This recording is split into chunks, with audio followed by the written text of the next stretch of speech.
Kita bukan pengamat politik, kita bukan pengamat ekonomi, bukan pengamat yang lainnya, tapi kita mudorot. Harapannya ya berarti kita di tahun-tahun masa pemimpinan beliau ini kita mudah lah, mudah makan, cari makan mudah,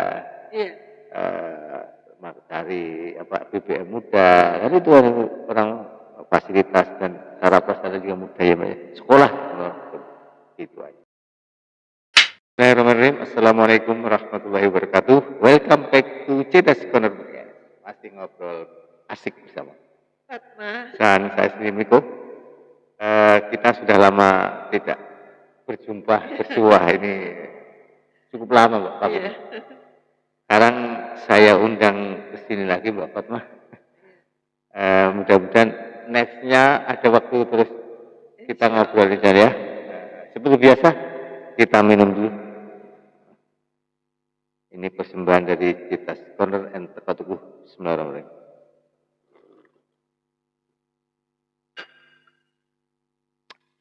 Oke, awalan pembuka kalau kita sudah minum kayak gini rasanya cemerlang.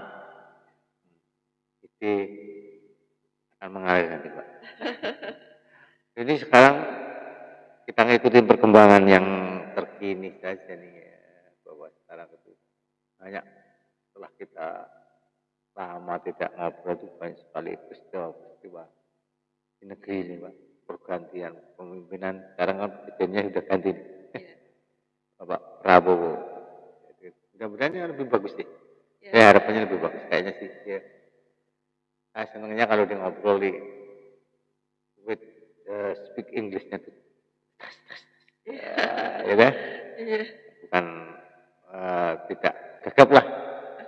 Dia lancar banget bahasa Inggrisnya. Dia mungkin Pak Prabowo itu menguasai beberapa bahasa asing, Pak. Seorang presidennya seperti Pak Karno Damandu ya. Nah itu bahasa asingnya dikuasai banyak. Jadi kalau di forum-forum internasional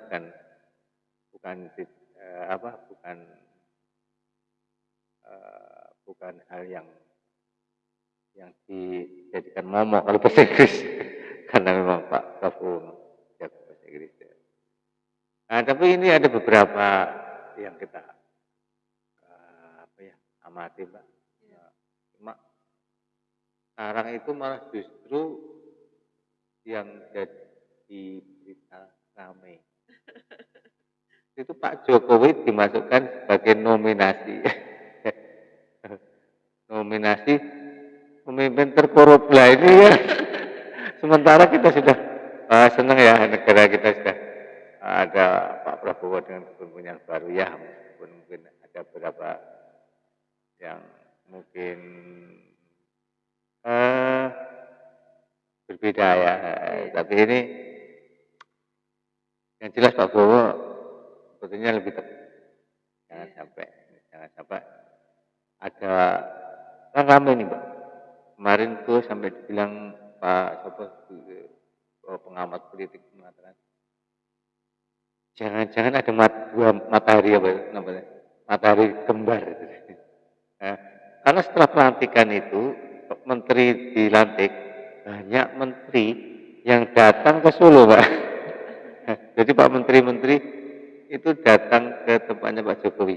Padahal Pak Jokowi sudah nggak presiden lagi, tapi ke rumah Solonya. Nah permasalahannya jadi permasalahan yang datang menteri kebanyakan yang punya kasus. Apakah itu minta perlindungan apa gimana? Gimana Bapak? Itu kenapa pada soal kan sudah menteri kan mestinya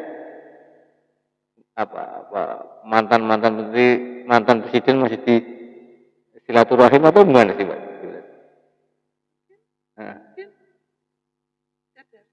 silaturahim ya. Mudah-mudahan gitu ya, tidak ada sangkut pautnya. Kalau kita karena Ini kalau dihubungkan ke politik. iya rame dia jadi gini. Yang jadi ini lah momoknya di sekarang kan itu tadi Pak Jokowi di nominasi di organisasi yang ada di Belanda itu membuat survei dah Pak Jokowi ini masuk nominasi. Nominasi kalau terbalik, nominasi terkorup lah itu ya, tapi Pak biasa lah Pak Jokowi dengan gaya biasa saja. Itu dia itu kan apa memangnya kan selalu gitu menanggapi ya. dengan biasa saja. Saya kan pernah biasa difitnah, framing jahat, dulu ijazah palsu, dulu di frame saya anak gerwani dan sebagainya itu kan Pak Jokowi menanggapi dengan gaya yang masih seperti dulu. Jadi ini yang bikin gemes ya. Gimana Mbak Fatma dengan kepemimpinan yang baru ini harapannya Mbak Fatma gimana? Supaya podcast kita ini juga berjalan baik. Hah? Dalam segala hal dan segala bidang harus Baik ya. Jadi harapannya dengan adanya pemilih pimpinan kita itu yang berbahaya. Iya. Dan sekarang dia lagi mulai makan gratis nih. Harusnya gratis ya. Udah 2 hari ini Senin. Program sosial. Anak sekolah kan masuk hari Senin ya, kemarin. Ini Selasa ya. 2 hari ini sudah dapat makan yang gratis. Ya. Kira-kira kalau datang ya makan siang gratis, kira-kira menyibukkan guru enggak? Untuk membagi gurunya kira-kira sibuk enggak ya? Minta waktu ya dia. Soalnya barang makanan datang. Terus siapa yang ngurusin anak guru? Akhirnya guru begitu makannya datang kan dia bingung. Gimana nih? Kelasku ya gitu Pak. Akhirnya bisa jadi itu mengganggu ya. Enggak kira-kira. Diluangkan waktu untuk ketika uplift makanan datang dan ketika membagi, ketika di barasor, itu kan menyita waktu tuh Pak. Jadi ramai juga. Dan itu tidak sesuatu yang tidak simple itu seluruh Indonesia loh dapat duit itu gede itu menyita APBN ya. Pemerintah ya Pak. Tapi kemarin berita yang tadi yang Pak Prabowo bilang masih pakai uang saya bagian. Jadi Pak Presiden tomboy gimana nih? Untungnya Pak Prabowo itu juragan kaya lah ya, punya investasinya banyak. Jadi ketika program itu sudah mulai dan dananya belum cukupi masih bisa keluarin lah itu baru sekarang ini dengan Presiden tombol. Baru sekarang. Baru kan? Fenomena itu ya itu salah satu poin bagus ya. Seorang berkorban ya. Yang lainnya kan harusnya tapi itu salah satu contoh bahwa pemimpin itu mau berkorban untuk rakyat. Dulu yang ada malah ngambilin buat rakyat ya. Gitu Pak ya. Terbalik dari dulu tuh proyek tapi di markup apa gimana. Ini sekarang malah tombol. Tujuannya ke situ untuk fasilitas. Jadi seperti kayak gini Pak Prabowo ini presiden cuma prestisnya doang. Sebenarnya dia nggak butuh gaji, nggak butuh apa segalanya ya. Pendapatan dan apa namanya fasilitas yang lainnya ya. Karena dia mencukupi sih ya. Nah itulah harusnya seorang figur pemimpin itu sudah hadir dalam keadaan sudah behave. Nah, itu besar kemungkinan tidak terjadi korupsi. Besar. Tapi ketika si leader ini bergerak dari ekonomi bawah, Iya. gampangnya Petruk jadi ratu, Iya. ya udah dia akan memperkaya Akan dirinya. Iya Mbak ya, memperkaya dirinya. Tapi kalau leader atau pemimpin sudah melimpah dia sudah mencukupi, jungkir balik, memperjuangkan memperjuangkan, jadi berarti dia memang sebuah ide atau karya. dan dia memang fokus memang untuk melayani rakyat pastinya Iya. kan. Jadi itulah yang mungkin pemimpin yang kita cari. Iya. Jangan justru uang harusnya uang rakyat jadikan alat bahwa ini seorang adalah dana dari presiden dan sebenarnya enggak, ini sekarang presiden sendiri uangnya sendiri. Tapi kalau yang dulu uang negara diaku presiden, uang negara diaku pejabat, uang negara tidak diaku oleh public Ya, figure. sumbangan sosial aja masih sempat dibagi untuk mereka. Mereka ini tadi Kalau ini sumbangan dari luar negeri yang ditujukan untuk disampaikan ke rakyat. Dan aku tadi berita, ini Pak Prabowo kok masih pakai dana saya bagian. Wah, berarti ini kan kesulitan APBN ini masih belum mencukupi untuk ini.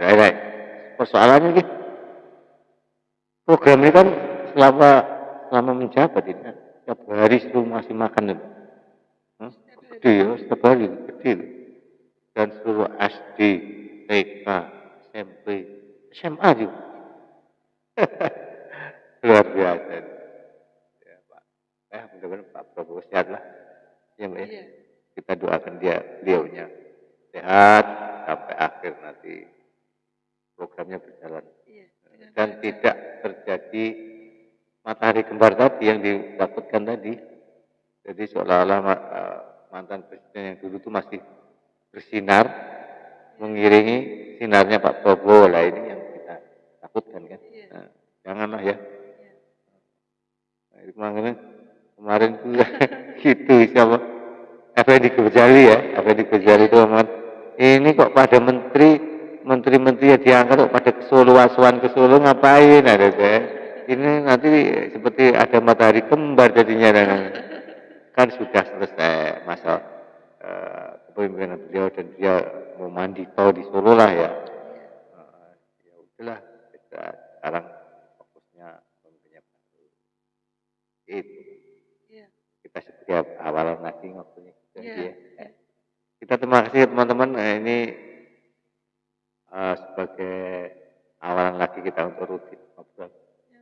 Temanya ya kayak gini nih, mengikuti fokus atau tren terkini ya.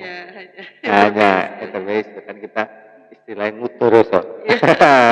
Kita bukan pengamat politik, kita bukan pengamat ekonomi, bukan pengamat yang lainnya, tapi kita mudoroso.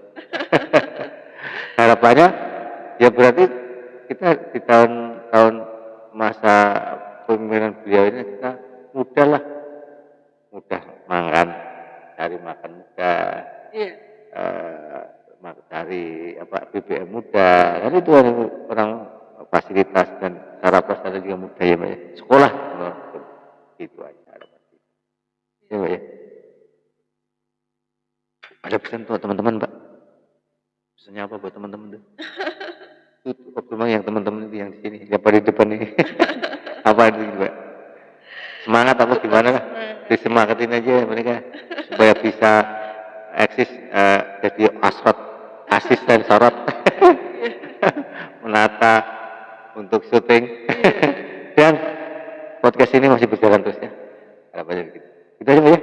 Terima kasih sebagai orang kita, dan tentunya saya berharap teman-teman semangat, teman-teman lebih baik dari tahun sebelumnya, tentunya harapannya begitu, dan tetap sehat, semangat. Oke? Terima kasih. Wassalamualaikum warahmatullahi wabarakatuh. See you.